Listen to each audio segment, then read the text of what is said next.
오늘 문영배, 이미선 두 헌법재판관이 퇴임하는 날이었습니다.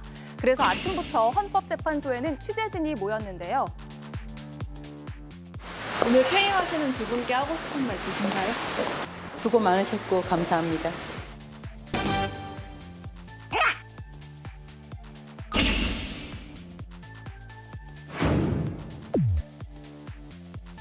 오늘 퇴임하는 두 분께 하고 싶은 말 있으신가요? 예. 그렇습니다. 퇴임식에선 다소 인간적인 모습도 연출이 됐습니다. 문영배 재판관이 퇴임사를 외워서 읊는 와중에 비서실장이 고쳤던 문장에 단어가 떠오르지 않았던 겁니다. 대화와 타협에 의한 정치적 해결이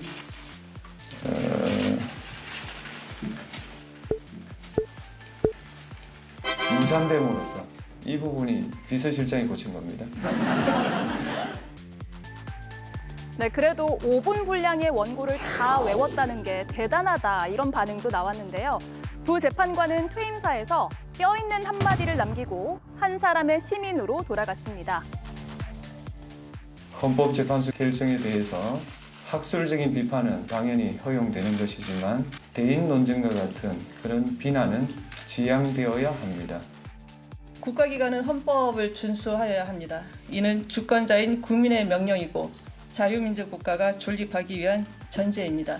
국가기관이 헌법을 준수하지 않고 무시할 때 우리 사회를 지탱하는 질서가 흔들릴 수 있습니다. 이런 와중에 국회에선 대통령 권한대행이 헌법재판관을 임명할 수 없게 하는 일명 한덕수 방지법에 대한 논란이 이어지고 있습니다. 국민의힘이 반발하면서 거부권을 행사해달라고 한 건데요. 한덕수 방지법이 한덕수 권한대행 앞에 놓이게 됐습니다. 예, 오늘 두 명의 재판관의 퇴임식에서 웃음도 남겼고 또 뼈 있는 한마디씩도 남겼거든요. 어떻게 보셨는지 총평 한번 들어볼까요? 이번엔 민현주께 먼저 드릴게요. 구구절절히 맞는 말씀하셨다고 예. 생각하고요. 특히 국가기관은 헌법기관을 준수해야 된다, 헌법을 예. 준수해야 된다라는 게 정말 크게 와닿고요. 저도 이 자리에서 윤석열 전 대통령 탄핵 관련된 재판이 헌법 결정이 너무 지연된다고 비판도 했었지만 어쨌든 이 모든 과정에서 어려운 과정을 함께했던 헌법재판관들로서 굉장히 중요한 의미 있는 말을 남겼다는 말씀드립니다. 그래서 국가기관, 특히 대통령은 반드시 헌법을 지켜야 된다는 점 다시 한번 저도 강조하고 싶습니다. 네, 5분짜리 이 퇴임사를 다 외워서 했다고 하더라고요. 중간에 이제 누군가 바꾼 그 부분만, 비서실장이 바꾼 그 부분만 기억이 안 나서 눈을 깜빡이는 그 장면이 인상적이네요. 저는 그 문영배 재판관의 앞으로 더 헌법재판소 구성이 다양화되어야 된다. 그 말이 참 의미가 있는 것 같아요. 예. 우리 사회가 아주 복잡 다양해지고 있고 각 계층별, 그다음 세대별, 지역별 요구도 다양해지고 있는 거 아니겠습니까? 그래서 헌법재판관 구성을 입법부, 사법부, 행정부, 삼위시 추천하게끔 한 거 아니겠어요? 그런데 그 추천받은 데서 나온 사람을 과거에 어떤 활동을 했으니 이런 재판을 할 것이라고 전제해서 사람을 공격하는 그런 것들이 우리가 이제 많이 나오고 있는 건데 아마 그 부분에 대해서 불편한 생각을 저렇게 표현하신 것 같아요. 저는 앞으로도 헌법재판관 구성 자체를 추천 기간도 좀 다양할 필요도 있고 그리고 정말로 다양한 영역에서 일하고 고민하고 실천했던 부분들이 헌법재판소 재판관으로 들어가고 판결을 할 때는 헌법과 법률에 의해서 양심과 소신에 따라서 하면 되는 거죠. 예. 그렇지만 삶의 궤적은 다양한 사람들이 좀 더 헌법재판소를 구성하는 것이 우리 시대에 맞는 헌법 정신을 구현하는 헌법재판소가 되지 않겠냐 그런 기대를 하고 있고 오늘 문영배 재판관님께서 그 부분을 말씀해 주신 게 제일 기억에 남습니다. 네, 그걸 좀 바꾸려면 개헌도 일부 필요할 수도 있고요. 헌법재판소법도 바꿀 수 있고 향후에 개헌 논의를 할 때 이런 부분을 좀 담아도 의미가 있겠다는 생각이 막 들었습니다. 헌법재판소법 개정안 국민의힘에서는 위헌적이다 이런 입장이 나오고 있는 것 같아요. 네. 위헌성이 있다 없다 어떤 생각이십니까? 저는 위헌성까지라고 생각하지는 않는데요. 저 개인적으로는 입법 과잉이라고는 생각을 합니다. 입법 과잉. 네, 예. 그래서 7일 이내에 재판관 임명해야 되는 거잖아요. 그 예. 개정안 중에 하나가 국회에서 선출일과 대법원장의 지명일로부터 7일 이내에 재판관을 임명한다. 임명하지 않으면 7일 이후에 재판관을 임명한 것으로 본다. 저는 그 부분은 동의합니다. 그런데 그 다음 7조 3항 개정안인데요. 후임자가 임명되지 않을 경우에 임명될 때까지 계속하여 직무를 수행한다. 이번에 이제 윤석열 전 대통령 헌재에서 판결이 늦어지면서 지금 오늘 문 재판관과 이 재판관 퇴임이 맞물리면서 혹시 그 이후까지 연장되는 거 늦어지는 거 아니냐 하면서 그러면 이 두 분의 재판관의 임기를 자동으로 연장하자 이런 이야기들이 나왔지 않습니까? 민주당에서. 왜냐하면 그렇게 되면 어떻게 되면 문재인 대통령이 임명했던 재판관의 임기가 끝나게 되니까 정무적으로 불리하다고 판단을 했을 수도 있을 것 같아요, 민주당이. 그래서 저는 이 부분은 어차피 앞부분에서 7일 이내에 임명해야 된다라고 얘기했고 대통령 몫에 해당되는 이 부분들이기 때문에 저는 한 가지 이번 일이 사실은 어떻게 보면 굉장히 의외의 상황이었다고 생각을 하고 이 부분까지 그 임기를 지연해서까지 해야 된다라고 하는 건 좀 과잉 입법이다. 그럼 앞으로도 이렇게 비정상적인 일이 계속 반복될 거라고 생각을 하지는 않기 때문에 전 이 부분은 좀 민주당의 과잉 입법이다라고 생각을 합니다. 악용될 소지도 있다는 우려도 있고 어떻습니까? 이 부분은 입법의 불비를 제대로 보완한 법이라고 해석할 수가 있고요. 빈틈을 채웠다. 그렇죠. 특히나 입법부와 사법부에서 요청온 후보자를 대통령이 권한을 남용해서 임명 안 하고 있어 왔던 거 아니겠습니까?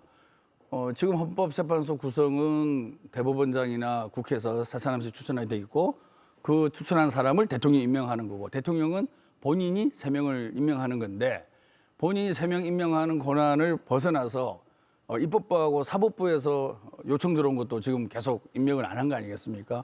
그 부분을 어떻게 바라볼 것인가?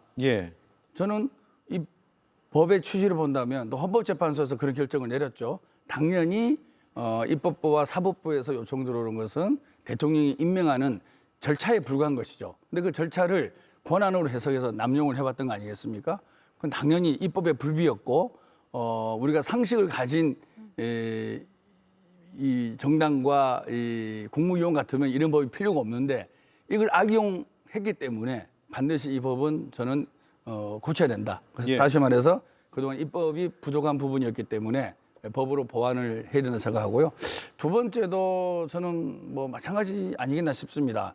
임기를 그만뒀는데 임기가 끝났는데 후임을 계속 임명하지 않으면 헌법재판소의 구성이 불비가 되는 거 아니겠습니까? 7인 또는 6인이 될 수 있는 거죠. 세 사람이 같은 날짜 그만두면 그러면 계속 헌법재판소라는 것이 그때그때 헌법소원이라든지 국민의 기본권이 침해당했을 때 이걸 심판을 해줘야 되는데 이런 상태로 계속 간다고 하면은 결국에는 국민의 손해인 것이죠. 그럼 이 부분을 어떻게 하는 것이 좋으냐? 저는 후임자 결정하지 않을 때는 자연 임기가 물론 기간을 좀 제한할 필요가 있을 것 같습니다. 3개월이면 3개월, 6개월이면 6개월. 그런 것을 이제 법안 심의 과정에서 논의를 할 수 있지만 기본적인 취지는 이렇게 하는 것이 많고 제가 알기로는 외국의 입법례도 대부분 이렇게 되어 있는 걸로 알고 있습니다. 입법 선진국에서는. 그래서 임기가 끝났는데 후임이 없을 때는 임기를 계속 가는 것이 합리적이지 않을까.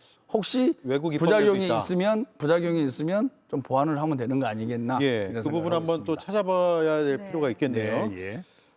이른바 그래서 한덕수 방지법이라고 지금 별칭이 붙었는데 결국 이 법안이 공포가 되려면 지금 권한대행이 해야 되고 거부권 행사 가능성도 있고 그래서 한덕수 방지법이 한덕수 권한대행에 의해서 거부될 가능성이 있다라는 일종의 또 프레임이 잡히는 상황이고요. 그건 뭐 전망은 지금 하지 않겠습니다. 어떻게 될지는 지켜봐야겠으나 여론조사 결과를 하나 소개해드리면서 다음 질문으로 이어갈게요.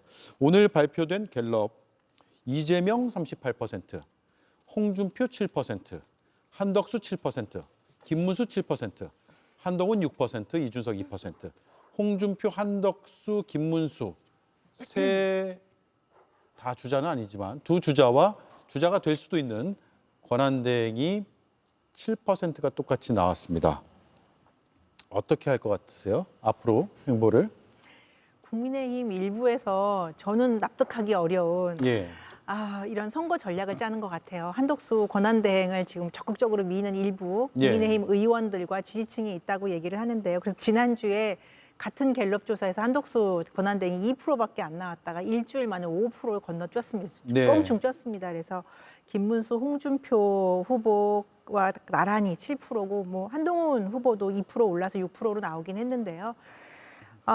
지금 이제 3강 구도의 4강이냐 이제 이게 얘기까지 나오는데 저는 한덕수 권한대행이 출마할 수 있다고도 생각해요. 그냥 네. 권한대행으로서 출마를 못한다고 생각하지는 않습니다. 그런데 전에 자꾸 반기문 전 유엔 사무총장하고 비교가 되는데요. 반기문 사무총장이 출마 의도를 밝혔다가 사실은 금방 접었죠. 그때 여러 가지 정치적인 이슈도 있었고 사실은 후보로서 이거 버거운 행보에 아마 스스로 포기하셨던 걸로 제가 기억을 하는데 네. 그 당시에 반기문 유엔 사무총장이 후보로 출마를 하겠다라고 한 게 가능했던 이유는 사실은 박근혜 전 대통령 탄핵의 국면에 관여된 바가 없습니다. 그러니까 국정 운영에도 관여한 바가 없었고요.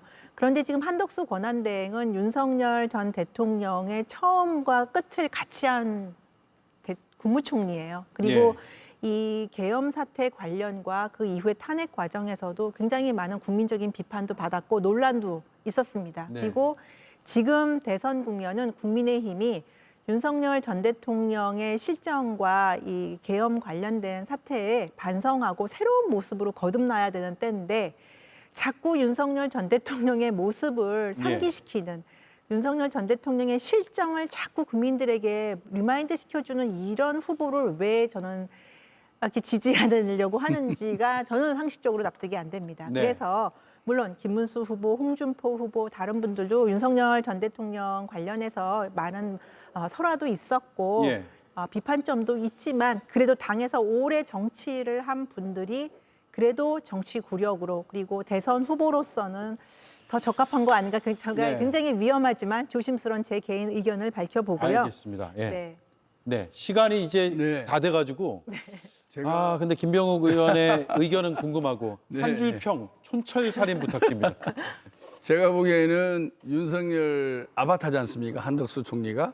한덕수 윤석열 아바타인데 친윤의 이해관계를 대변해야 되는데 저 후보 중에서 한 사람은 반윤이에요. 예. 반윤을 제거하기 위해서 일단 임시 대타로 뛰는 것 같습니다. 알겠습니다. 시간이 다 됐고요. 앞서 민현주 의원께서 이제 말씀하신 지난주 여론조사 결과가 있어서 조사 개요를 제가 설명을 드려야 됩니다. 지난주 한국갤럽이 대전, 세종, 충청 장래 지도자 선호도 의견 유보가 38%다라는 조사 결과를 발표했는데요. 한국갤럽의 자체 조사고요. 조사 일시는 2025년 4월 8일부터 10일. 조사 대상은 전국 만 18세 이상 1,005명이고요.